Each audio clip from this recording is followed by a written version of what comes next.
Now, sa umagang ito, kasunod ng ating mga paksa na pagiging mabungang Kristiyano, sa buong taon tayo ay may tema na connected, stay connected to be fruitful. Now, it's October last Sunday. We have November, December, January. Mag-iba na naman tayo ng tema. So, ngayon, stay connected to be fruitful. For the past couple of weeks, we discussed about fruitfulness. Now, ang pag-usapan naman natin ngayon ay ang pagiging konektado. Bago ang lahat, manalangin muna tayo. Panginoon, maraming salamat at ikaw po ang aming kasama ngayon. Maraming salamat at ikaw ang magtuturo sa amin sa pamamagitan ng iyong salita. Gagamitin ang iyong lingkod, Panginoon, na ang bawat buhay namin, ang bawat puso namin ay maging mapagmatsyag, Panginoon, sa mga salitang lalabas sa iyong lingkod. Panginoon, maraming salamat na ikaw, Panginoon, ang narito kasama namin upang punuin, bigyan kami ng bagong kalakasan at bagong ligaya sa aming paglilingkod sa iyo sa pamamagitan ng iyong salita. Gamitin mo ang iyong salita, maging ang iyong lingkod.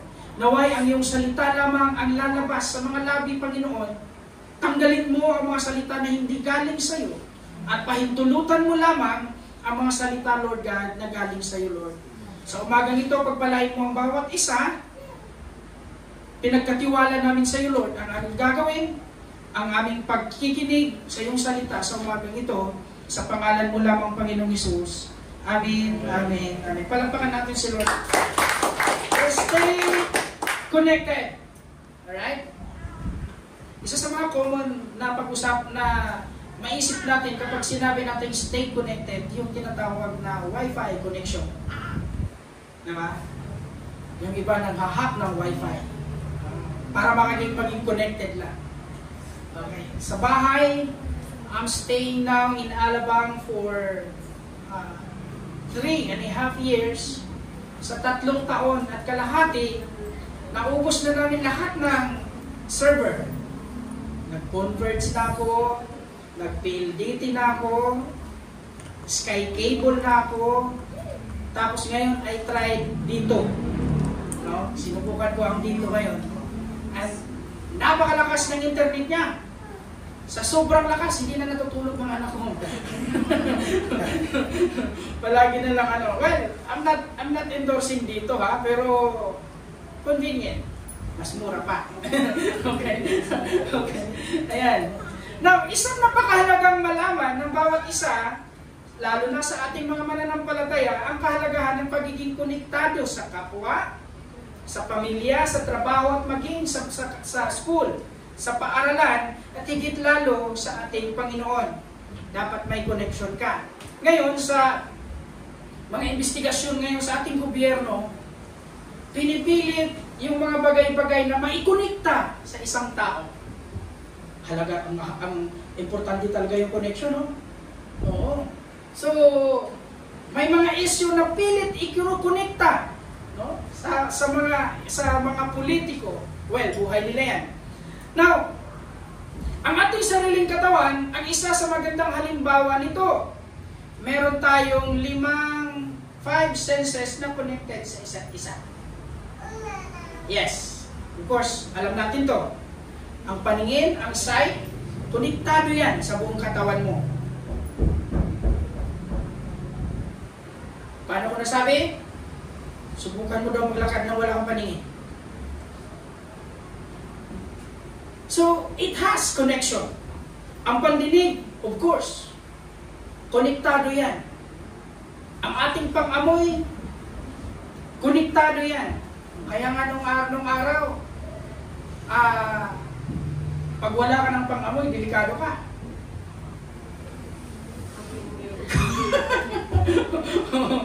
Apektado ang buong mong katawan pag wala kang pang-amoy nung araw. Ilalagay ka kagad sa facility ng 15 days. Okay. Okay, ang ating panlasa, naku, mas lalo. No? Wala akong panlasa, wala pang-amoy. Naku, may COVID ka. Ganon. At of course, ang ating pandama. Okay? Hindi naman pwedeng kurutin mo yung kamay mo na hindi apektado ang buong katawan. Apektado yan. Tama? Hindi naman pwedeng masaktan ang puso mo na hindi apektado ang buong katawan. Sa mga dalaga, binata, pag nabigo, hindi kakain, no? Di ba? Hindi ko makain, tapos nagmumukmuk sa kwarto, apektado! Di ba? Sa mga mag-asawa, pag nagtatampuhan, apektado ang buong katawan. No? Kunyari, hindi ko makain, habul-habulin mo ako. Alright. Now, ang mga ito ay may pagkakaiba-ibang, may iba-ibang function. Ngunit konektado sa bawat isa. Now, let's take a look kung ano sinasabi ni Pablo sa Philippians chapter 1 verses 3 to 11. Pwede ba tayong tumayo sa pagkabasa ng salita ng Diyos? And let us read the Word of God from verse 3 onward. Alright? Sabi dito, nagpapasalamat ako sa aking Panginoon tuwing naalala ko kayo. Ako'y nagagalak tuwing ako'y nanalangin para sa inyong lahat. Dahil sa inyong pakikisa sa pagpapalaganap ng magandang balita tungkol kay Kristo, mula nang ito'y inyong tanggapin hanggang sa kasalukuyan. Natitiyak ko ang mga mabubuting gawang pinasimulan sa inyo ng Diyos ay Kaniyang lulubusin hanggang sa araw ni Kristo. Kaya laging nasa aking puso, kaya dapat lang napahalagahan ko kayo ng ganito. Magkasama tayong tumanggap sa pagpapala ng Diyos, noon pa man nang ako'y malayang na pagtanggol at nakapagpalaganap ng magandang balita, at kahit ngayong ako'y nakabilanggo. 8. Saksi ko ang Diyos na ang pananabik ko sa inyong lahat ay kagaya ng pagmamahal sa inyo ni Kristo. Inanalangin ko sa Diyos na ang inyong pag-ibig ay patuloy na sumagana at masangkapan ng malinaw na kaalaman at pangunawa, upang mapili ninyo ang pinakamahalaga sa lahat. Sa gayon, sa araw ni Kristo ay matagpuan kayong malinis, walang kapintasan, at sagana sa kagandang katangiang kaloob sa inyo ni Kristo sa ikararangal at ikakadakila ng Diyos. Pinagpala na ang pagkabasa ng salita ng Diyos. Magsiupo tayo sa banal na presensya ng Panginoon. Now in this passage, Paul focuses on the gratitude partnership in the gospel and confident hope in God's word. Okay? Paul's thankful prayer for the Philippian church due to their joyful partnership in the work of the Lord. This prayer that their love grow in the knowledge and discernment and being always connected to one another. Sa ating paglilingkod sa Panginoon, mahalaga na konektado ang bawat isa. Mahalaga na merong kumpas sa parehong direksyon ang bawat isa. Sa mga mekaniko, mayroon tinatawag silang alignment. Sino mekaniko dito? Oh. Alam, si Brother Mark, very sensitive siya sa sasakyan niya. Kunting ganun lang, hihinto yan kagad. Tapos, hahanapin ko na yun. Because konektado ang buong piyesa, ang lahat ng piyesa ng sasakyan. Ang mekaniko, tinatawag nilang alignment, sa gulong naman yun. Kailangan yung gulong parihas yung direksyon. Konektado. No? Para hindi gigiwang-giwang yung takbo. Niligtas tayo ni Kristo upang magkaroon ng buhay na walang hanggan at makasama siya sa kanyang kaluwalhatian. Ang kaligtasan ito ay may kaakibat na layunin habang tayo ay nasa ibabaw pa ng daigdig. Kasama dito ang pagiging tapat sa paglilingkod, pagiging mabungang Kristiyano, at ang pananatiling konektado sa isa't isa sa gawain ng Panginoong Hesus. Hindi ka lang nagsiserve sa Panginoon, hindi lang tayo nagsiserve sa Lord na wala lang. We need to have connection to one another. Lalong-lalo na sa ating Panginoon. Diba? Sa mag-asawa, pag yan, Parang ako lang, no? Wala tayong lumayo. Pag buong araw, hindi ako nakapag-chat sa asawa ko. Nako, malaking problema yan pag uwi. Hindi naman kami nag-aaway. Pero gagawin niya yung pinakaayaw ko. Alam niyo yung pinakaayaw ko? Sa sobrang daldal ko, ayaw ko na hindi ako kinakausap. Oo, seryoso. Parang akong nasusuffocate. Parang gano'n. Ano yung pakiramdam na hindi ito yung comfort ko eh. Hindi ito yung pakiramdam na gusto ko eh. Gusto ko pinakausap ako eh. Every time we talk with my wife, sa bawat panahon, oras na nag-uusap kami, isa lang ibig sabihin nun, wala kaming problema. Connected pa rin kami sa isa't isa. Pero pag dumating yung araw na 2 oras na, 3 oras na nakaharap kami sa mukha ng isa't isa, tapos hindi kami nag-uusap, naku, malaking problema yan. Kaya mga mister, ingatan niyo ang asawa niyo. Pag yan, hindi ka na kinakausap, isa lang ibig sabihin yan. Alright. Now, in this manner, Paul teaches us to stay connected in what? In prayer. Sabay-sabay? Stay connected in prayer. Yes, mahalaga yan. That's the reason why we have our prayer meeting every Wednesday. Konektado tayo dapat sa isa't isa. And I find out, sa prayer meeting natin, sinicheck ko yung mga nandoon, mga 25 to 30 heads every prayer meeting. Meron doong nasa Hong Kong, meron doong nasa Antipulo, meron doong nasa iba't ibang lugar. They want to be connected. So Paul teaches us to be connected in prayer. Let's take a look in verse 3. Nagpasalamat ako sa aking Diyos tuwing naalala ko kayo. Ako'y nagagalak tuwing ako'y nanalangin para sa inyo. Unang konektado dapat sa atin ang panalanginan sa isa't isa. Now, how can we pray with each other? How can we pray to each other in the entire sewage kung mismong asawa mo hindi mo magawang ipanalangin? Kung mismong mga anak mo hindi mo magawang ipanalangin? Mas nauna pang inaway mo yung asawa mo kaysa ipanalangin mo. Mas nauna pang insultuhin mo yung pamilya mo, yung anak mo kaysa ipanalangin mo.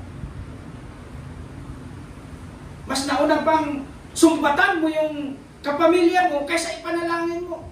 That is not the will of God. God's will is to pray for each other. Kaya sinasabi ni Pablo, every time maalala ko kayo, pinapanalangin ko kayo. He is addressing to the church. Napalit-ulit ko sinasabi, every time pumupunta ako ng Bulit, kinukumusta ko si pastor natin, niyayakap ko, nagbibiruan kami, sabi ko, somehow, nagpapasalamat din ako na nangyari sa iyo yan. Kasi naging prayerful ang buong COH. Pero huwag naman sanang sa akin naman mangyari. Hirap naman.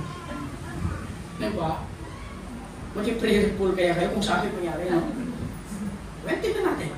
Sabi pa, let's try.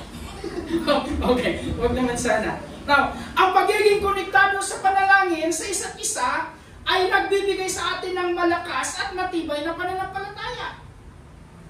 Amen? Tayo ay nagkaroon ng mas matatag at malakas na puwersa sa pagharap ng anumang uri ng pagsubok at suliranin sa paglilingkod sa Panginoon. Kapag tayo'y nanalangin sa isa't isa. Tumitibay, lumalakas tayo. Baka yung mga hindi nakarating dito, hindi na nakasama sa panalangin nyo. Ako, excited ako. Kung iilan lang yung panalangin ko dito, wala naman akong masyadong kilala dito eh. Bakit nga ang pangalan nyo? Alright. Anyway. According to James 5, verse 16, so therefore, confess your sins to each other and what? And sabay-sabay nga, and pray for each other. Yes! And pray for each other so that you may be healed. The prayer of the righteous person is powerful and effective. And pray for each other. Kahit galit ka doon, ipanalangin mo. Siyempre ganito yung panalangin, Lord, tanggalin mo muna yung galit ko sa Kanya. Kasi hindi ka pwedeng mag-declare ng blessing sa Kanya kung masama pa yung loob mo sa Kanya. You need to clear first. Linisin mo muna sarili mo. Kung galit ka sa asawa mo, yakapin mo muna. Humingi ka muna ng tawad bago mo siya panalangin. Problema, mas mataas. Ang dami natin fried chicken, no? Yan ang marami sa atin, eh. Ang hahaba ng mga pride natin. Wala dito hanggang Banyadero. Diba? Pero wala yan dito. Siyempre nasa labas yan. No? Ayan. Now, ang panalangin sa isa't isa, ito po ay nagbibigay ng matibay na koneksyon sa ating paglilingkod sa Panginoon. Okay? Alam nyo ba, I don't know if you practice this way.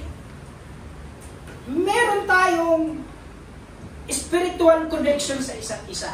Sana maintindihan niyo yung ibig ko sabihin. This is a language of a pastor sa mga nag-aaral ng Christology. Alright? Ang connection ng prayer, ganito yan, eh. Every time I pray, according to my professor, every time you pray, lahat ng tao na pumapasok sa puso mo, sa isip mo, yun din ang mga tao na nanalangin sa'yo. Yes. Kaya kung maraming tao, every time you pray, kaya kung maraming tao na pumapasok sa isip mo, ibig sabihin yan, maraming tao ang nanalangin sa'yo. Pag nanalangin ka na blanco, wala kang maisip, naku, mag-isip ka na. But of course, there is a chain reaction. Mayroong tinatawag na domino effects. Sa anong paraan? Ikaw dapat una manalangin. Amen? Doon tayo dapat konektado. Diba? Pinagpipray pa naman natin kadalasan, yung mga kaibigan lang natin, no? Yung mga nakakatulong lang sa atin, no? Pati yung inaaway ka, pagpanalangin mo yun. Alright? Let's stay connected in prayer. Now, tingnan natin. Ano kasunod? Let's stay connected in the works of the Lord. Marami. Kaya may S yan. Maraming gawain ng Panginoon dapat konektado sa isa't isa. Natuwa ko sa mga men's kahapon, nagkausap kami ni Pastor Bards at saka ni Brother Herbert. Si Brother Herbert, ito yung taga Santa Rosa natin na kapatid na pinagpala din ng Lord. Sabi niya, bubuhayin natin ang men's ministry. Oh, Pastor Bards yung nag-connect lahat. Kinonect niya lahat. Connected lahat. Expect kayo, one of these days, mga men's, may meeting kayo. Okay. Si Brother Herbert pala, is meron siyang grupo dati sa mga big bike riders na ang kanilang layunin is gumagawa ng mga charity works. Sabi niya, kung nagawa namin sa mga kasamahan ko na mga riders na hindi kami mananampalataya noon, bakit hindi natin gawin ngayon na naglilingkod tayo sa Panginoon? Diba? Kaya huwag kayong magpapatalo mga women's. Gumawa din kayo ng sa inyo, no? So, nasa GC naman lahat. Oh, nandun na, no? Now, stay connected in the works of the Lord. Now, kung familiar kayo sa malalaking church,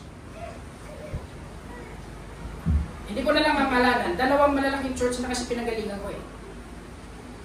Yung isa sa pinakamalaki na doon talaga ako nag-grow, meron silang tinatawag na men in action. Kaya ganun ka-rapid ang paglago ng church na yun. Kasi ang mga kalalakihan nila, they are men in action. Ang lulupit. O isa sa mga sponsor, yung mga men's department nila, isa sa mga sponsor ko nung nag-concert ako sa Dasma way back, bago mag-pandemic. May concert akong ginawa doon. Yung men's nila yung yung sponsor ko. Ang daming pwede kasing gawin sa gawain ng Panginoon. Ang dami kasing pwedeng gawin sa ministry kapag nagkakaisa tayo. Kapag konektado tayo sa isa't isa. Now, tingnan natin ang verse 5. Dahil sa inyong pakikiisa sa pagpapalaganap ng magandang balita tungkol kay Kristo, mula nang ito'y inyong tanggapin hanggang sa kasalukuyan, natitiyak kong ang mabubuting gawang pinasimulan ninyo ng Diyos ay Kanyang lulubusin hanggang sa araw ni Jesucristo. Stay connected in the work of God. Maging involved ka sa gawain ng Panginoon. May joke ako sa banyadero.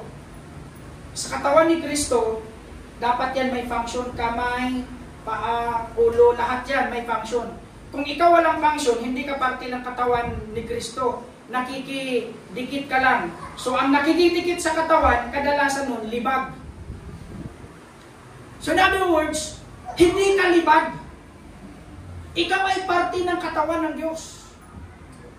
Pakilingon ka sa katabi mo, kung mukhang libag ba yan? Yan ay kabahagi ng katawan ni Kristo. Yan ay kabahagi sa gawain ng Diyos. Amen? Nakakahiya, no, mga kabataan, no? Ang masipag pag-uubihis, mga matatanda, no? Ang lupit. Nakikita ko sa mga photos, nag-uubihis, Nanay Tilma. Di ba? Kung saan-saan sila Nanay Tilma nakarating, mag-ubihis na. Ang mga kabataan, sabi pa ng Bisaya, hayahay. Diba? We need to get involved in the work of the Lord. We need to be connected in the work of the Lord. Ang hirap nga natin buuhin, no? Mga kabataan, no? Ang hirap, no? Diba? Sabi pa sa Latin word, estitorno. Ang ibig sabihin, this is your time. Ito yung panahon nyo to get involved in the works of the Lord. Iba-iba yung tunada ni Pastor Ruel. Hindi ako nagagalit, ha? I'm just telling what is the will of God. Alright? Ang bawat isa ay kabahagi sa gawain ng Panginoon. Tayo ay may kanya-kanyang pagkatawag sa COH Church. Tayo ay dapat konektado sa isa't isa, lalo na sa ministry na kinapapalooban mo. Dahil tayo ay kabahagi lamang sa iisang katawan ni Kristo. Kabahagi ka. Kasama ka doon. Alright? Hindi ka libag. Ikaw ay parte ng katawan. Ikaw ay parte sa gawain ng Diyos. Amen? Alam nyo, until we understand this important matter, doon natin maintindihan kung gaano kahalaga ang pagkaligtas at pagkatawag ng Diyos sa buhay mo. Kailangan mong maintindihan na involved ka pala. Kailangan mong maintindihan na kasama ka pala sa gawain. Amen? Kasama ka. Pakisabi sa katabi mo, kasama kami. Alright. In 1 Corinthians, this is, bata pa ko, memorize ko na to eh. In 1 Corinthians 15:58, sinasabi dito sa NIV, so therefore, my dear brothers and sisters, stand firm. Let nothing move you. Next, yung blue, sabay-sabay. Always give yourselves fully to the work of the Lord. Because you know that your labor in the Lord is not in vain. Alam niyo ba, kung meron mang hindi marunong magpalampas sa resulta ng iyong ginagawa, ang Diyos yun. Tayo tao, pag ginagawa tayo ng mabuti, minsan nire-replyan lang natin ng thank you. There's nothing wrong with that. But si Lord, hindi lang nagta-thank you sa iyo pag may ginawa ka sa Panginoon. Hindi lang nagta-thank you ang Diyos. Ito ay Kaniyang pinagyayaman at pinagbubunga sa buhay mo. Every time you do good things in the ministry of God, Always give yourself fully in the work of the Lord because you know that your labor in the Lord is not in vain. Hindi po yan nasasayang. Hello? Alam niyo ba, yung pagiging generous niyo sa COH Kanlubang, umaabot kung saan-saang lugar. Yung pagiging generous niyo dito, si Pastor Perdi one time, namimili ng pagkadami-daming mga bigas. Pinadala sa amin, pinamimigay namin sa Southville. You know, you're giving, simple lang yan. But it works. Sa harap ng Panginoon, gumagana siya. Sa harap ng Panginoon, why? Because ito nga ang sinasabi ng Diyos. Hindi masasayang ang iyong ginagawa sa Panginoon. Hindi yan masasayang. May kaakibat na resulta at bunga ang iyong pag-i-involve sa gawain ng Diyos.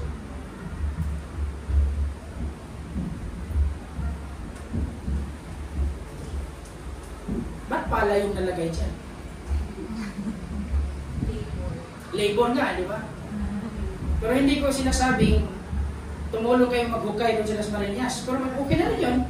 Mga friends, magtatayo tayo ng church doon sa COH Las Marinas. Mas bigger than Di Bañadero. So, nag-groundbreaking na last week. Tapos, yung sponsor natin na Koreano nag-update na kahapon. Namimit niya na yung pinanggagalingan ng source of fund. Pagbalik doon, mag-start na tayong magtayo, maghukay doon sa gawain ng Diyos. Kaya kabahagi tayong lahat doon. Amen? Maybe not physically. Maybe in your prayer. Maybe in your support. Kabahagi ka doon. Excited na mga pastor kasi gusto namin, kami talaga yung maghukay doon. Pero siyempre, pupunta lang ako doon, hindi ako tutulong. Hindi, joke lang. Tutulong din ako. Siyempre. Now, next. Stay connected in divine love. Okay, nilagyan ko talaga ng divine yan kasi meron pong 5 uri ng pag-ibig sa mundo. Ang pag-uusapan natin ngayon ay divine love, the agape. Pag-ibig natin sa gawain at sa Panginoon. Sa gawain ng Panginoon at sa Panginoon mismo. Let's stay connected in the divine love. According to verse 9 to 10, idinadalangin ko sa Diyos na ang inyong pag-ibig ay patuloy na sumagana at masangkapan ng malinaw na kaalaman at pagkaunawa upang mapili ninyo ang pinakamahalaga sa lahat. Sa gayon, sa araw ni Kristo ay matagpuan kayong malinis, walang kapintasan, at sagana sa magagandang katangiang kaloob sa inyo ni Jesucristo sa ikararangal at ikakadakila ng Diyos. Stay connected in the divine love. Konektado tayo dapat sa pag-ibig natin sa Panginoon. Sa pag-ibig mismo ng Diyos sa atin. Konektado tayo dapat doon. Ikaw ba ay konektado sa pag-ibig na banal? Pag-ibig sa mga nawawalang tupa. And I thank the Lord because we have our OBS leaders. Palagi ko talagang pinapasalamatan ng Panginoon unang-una sa buhay nila Nanay Tilma, sa buhay ni Kuya Bards. You know, kasama na sa cycle ko sa buhay every week ang makita ang mukha ni Kuya Bards. Kasi na-inspire ako sa kanya. Alam niyo, maybe we're good at some point of our lives. Maybe we're good at something. Ako, maybe magaling ako sa ibang bagay. But to tell you honestly, hindi ko kaya yung ginagawa ni Kuya Bards. Lalong-lalo na yung tinatawag na consistency. Ang hirap gawin nun. But praise the Lord. Binigay niya sa kapatid natin ang ganitong klaseng paglilingkod at nag-i-inspire sa lahat. Kaya ang prayer ko ngayon, Lord, padalahan mo pa ng maraming Nanay Tilma at Kuya Bards ang COH. Padalahan mo pa ng maraming Sister Ning ang COH. But I'm proud to say, Panginoon, padalahan mo pa ng maraming katulad ng COH Kanlubang ang buong COH Urban Mission. Palakpakan natin ang Panginoon. Pag-ibig sa nawawalang tupa. Pag-ibig sa kapwa mananampalataya. Konektado ka pa ba dito? Pag-ibig sa gawain ng Diyos. Pag-ibig sa iyong pamilya. Pag-ibig na humihimok sa iyo na maging tapat sa paglilingkod. You are here because you love the Lord. Andiyan ka nakaupo dahil mahal mo ang Panginoon. But in the same way, nandyan ka nakaupo because una kang minahal ng Diyos. Ang pagiging konektado sa pag-ibig na banal ay magdudulot sa atin na magkakaroon ng malinaw na kaalaman at pangunawa sa lahat ng bagay. Yes.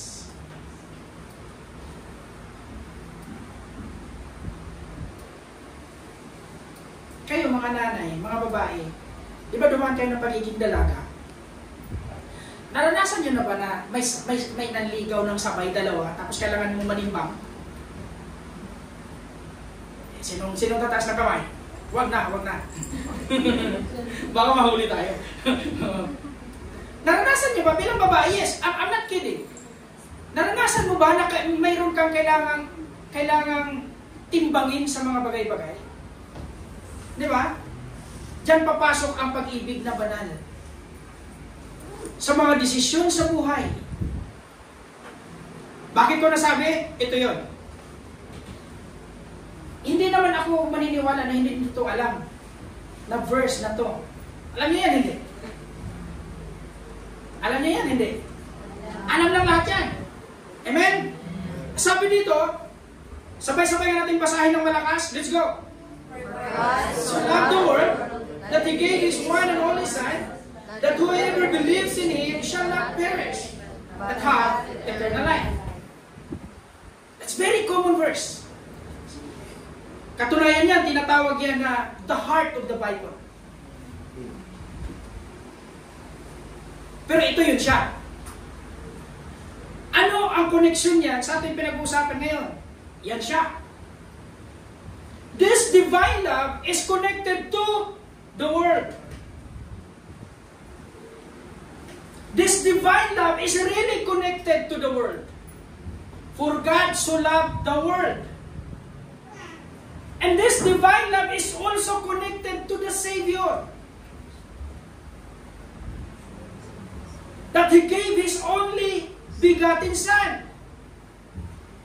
This divine love is connected to the believers. Ikaw yun. And this divine love is connected to eternal. Ito po yung dahilan, ito po yung pagmamahal na binigay ng Diyos sa atin na nagiging ticket natin para makarating sa buhay na walang hanggan. Amen? So dapat konektado tayo sa banal na pag-ibig ng Diyos.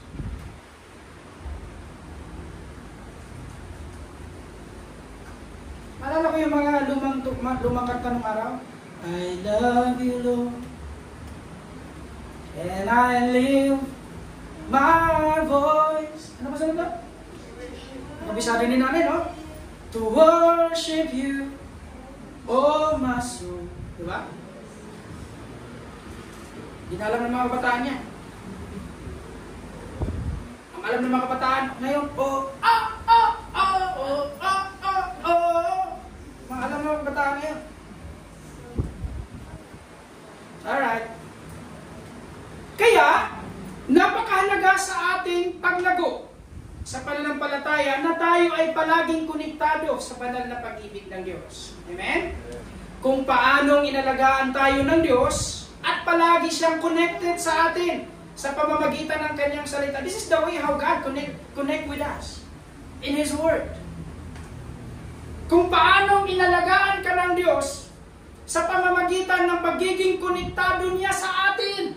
sa pamamagitan ng kanyang mga salita, ganun din naman tayo ay dapat konektado sa pag-ibig natin sa kapwa. Pag-ibig natin sa gawain ng City of Hope Church at sa pag-ibig natin sa Diyos na nagliligtas sa atin at nagbibigay sa atin ng buhay na walang hanggan. Huwag mo bitawan ang uri ng pag-ibig na yan. Connected ka dapat dyan. Alright? Alam nyo,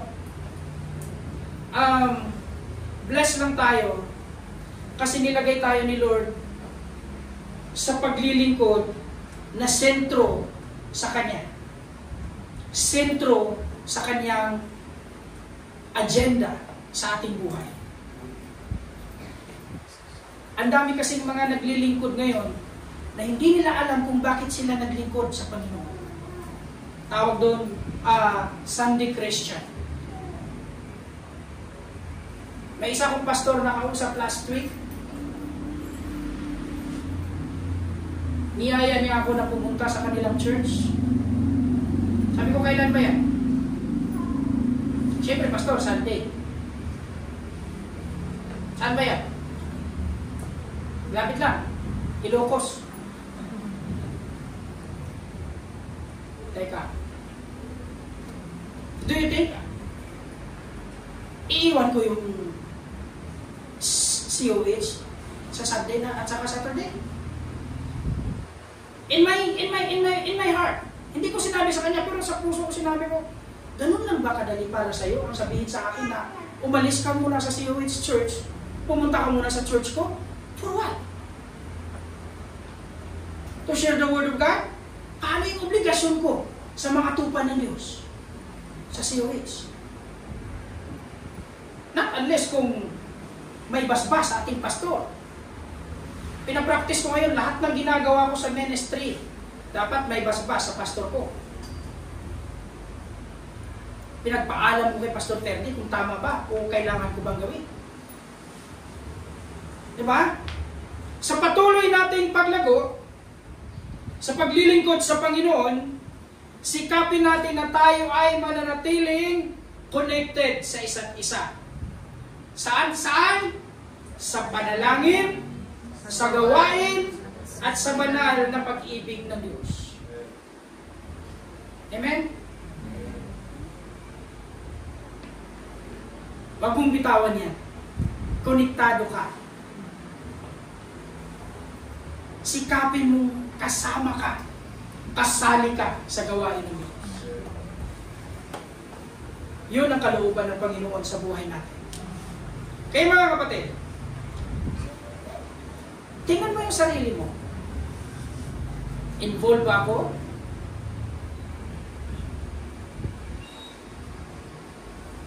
Mayroon pa namang tinatawag ang mga Bisaya sa atin. Sa Tagalog, tinatawag dyan Zimbabwe. Sa Tagalog, Zimbabwe or Sambales. Samba, alis. Yan yung mga, sa Bisaya, mayroon tinatawag na PPP. Sana maintindihan ito ng Bisaya. PPP. Pasinaw, paminaw, pauli. Naintindihan nyo ng mga Bisaya, di ba? Ibig sabihin ng pasinaw, yung nakaupo ka lang. Naging makinis yung upuan mo. Yun yung ibig sabihin nun. Paminaw, yung nakikinig ka lang. Pauli, siyempre, uuwi. Paminaw, pasinaw, pauli. Tinuruan ko na kayo ng Bisaya, no? Walang ganun dito. Kasi kasama ka sa gawain ng Panginoon. Konektado ka sa panalangin. Konektado ka sa paglilingkod. At konektado ka sa banal na pag-ibig ng Diyos. Amen? Magsitayo tayo lahat. Sikapin mo ngayon sa sarili mo. Baka naman masyado ka lang relax sa paglilingkod. Wala kang involvement. No? Diba? Si Ate Em, saludo ako dito, naglilinis ng mag-isa.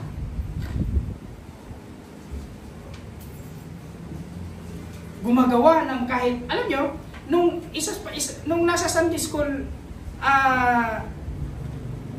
na pagtuturo pa ako, isa sa mga tinuturo namin sa mga bata is yung gumawa ng walang nakakakita.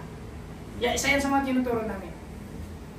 Ang ibig sabihin nun, meron kang sariling conviction na gumawa sa gawain ng Panginoon. Amen? Kaya sa umagang ito, mga kapatid, dalangin natin na tayo ay palaging konektado sa ating panalaginan. Palaging konektado sa mga gawain at palaging konektado sa banal na pag-ibig ng Diyos. Panginoon, muli kami po'y nagpapasalamat sa iyong kabutihan sa bawat isa sa amin. Iyong kalooban na kami po ay maging kabahagi sa gawain ng City of Hope sa lugar ng Kanlubang, Panginoon. Alam mo ang ninanais, alam mo ang nilalaman ng aming puso at isipan sa mga oras na ito. Kaya Panginoon, dalangin namin na kung anuman ang iyong kalooban, na kung anuman, Panginoon, ang iyong mga kaplanuhan sa bawat isa, naway ito po'y mangyayari, Lord God, sa iyong tamang panahon. Gamitin mo ang aking mga kapatiran ng COH Kanlubang sa pagpapalago ng iyong gawain. Gamitin mo ang bawat isa upang maitaas at maluwalhati lamang ang iyong pangalan. Lord, sa umagang ito, tulungan mo kami na sa daanan na aming tinatahak, kami po ay magagamit mo sa iyong kaluwalhatian. Tulungan mo ang aming prayer life na mas maging lumalim pa sa iyong harapan. Bilang isang pamilya, bilang isang kamanggagawa, bilang isang kabahagi ng iyong gawain, Lord God. Pagpalain mo nawa ang bawat isa na kami po ay magkakaroon ng matibay na ugnayan sa iyong mga gawain, Lord God, sa City of Hope, Kanlubang. Palaguin mo ang bawat isa, unang-una, spiritually, Panginoon.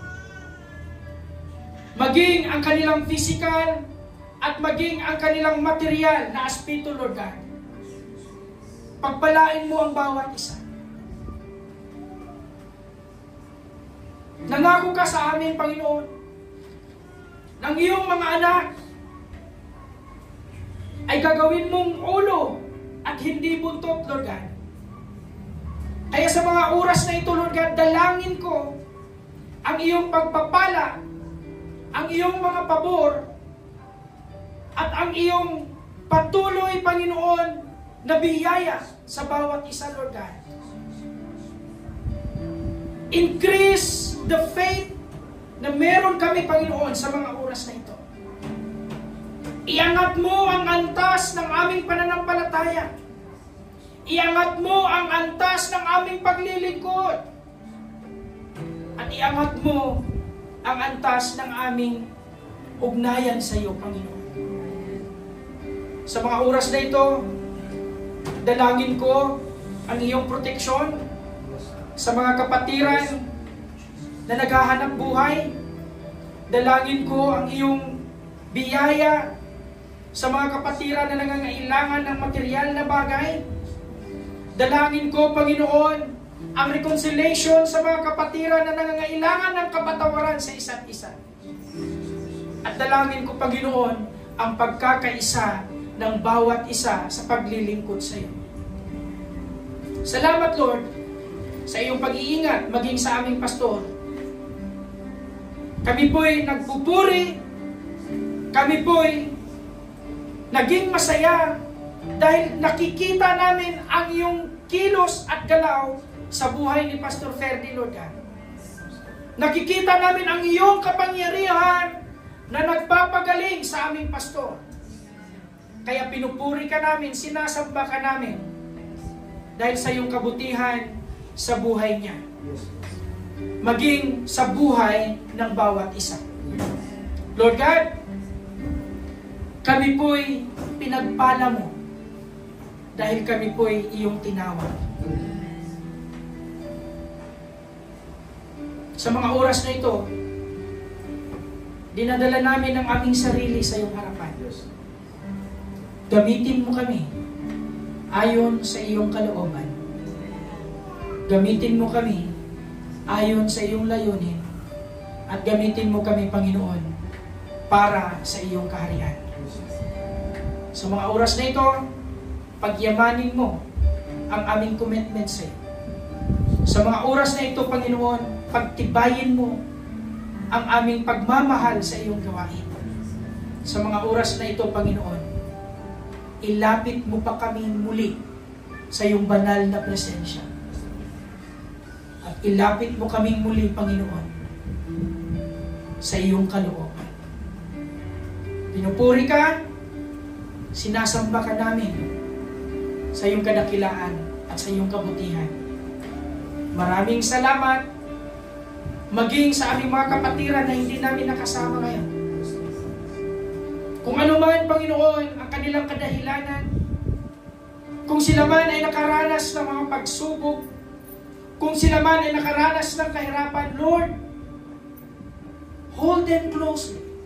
Hawakan mo sila, Panginoon, ng mahigpit upang sila, Panginoon, ay patuloy na magkakaroon ng kalakasan sa paglilingkod sa iyo, Lord. Dalangin namin na sila ay iyong katagpuin kung ano man ang kanilang mga pangangailangan sa mga oras na ito. Dalangin ko, Panginoon, na sila man ay iyong palakasin kung nakaranas man sila ng panghihina espiritual, Lord. Ibigay mo sa amin ang pagkakaisa sa paglilingkod sa iyo. Yes. Bigay mo sa amin ang pagkakaisa sa pagpupuri sa iyo. Dahil wala po kaming ibang hangarin, kundi itaas lamang ang iyong pangalan sa buhay namin. Pinupuri ka namin, sinasamba ka namin, dinadakila ka namin, at niluluwalhati ka namin, Panginoon. Sa pangalan ng Ama, ng Anak, at ng Espiritu Santo. Amen. Amen. Amen. Lahat ng papuri.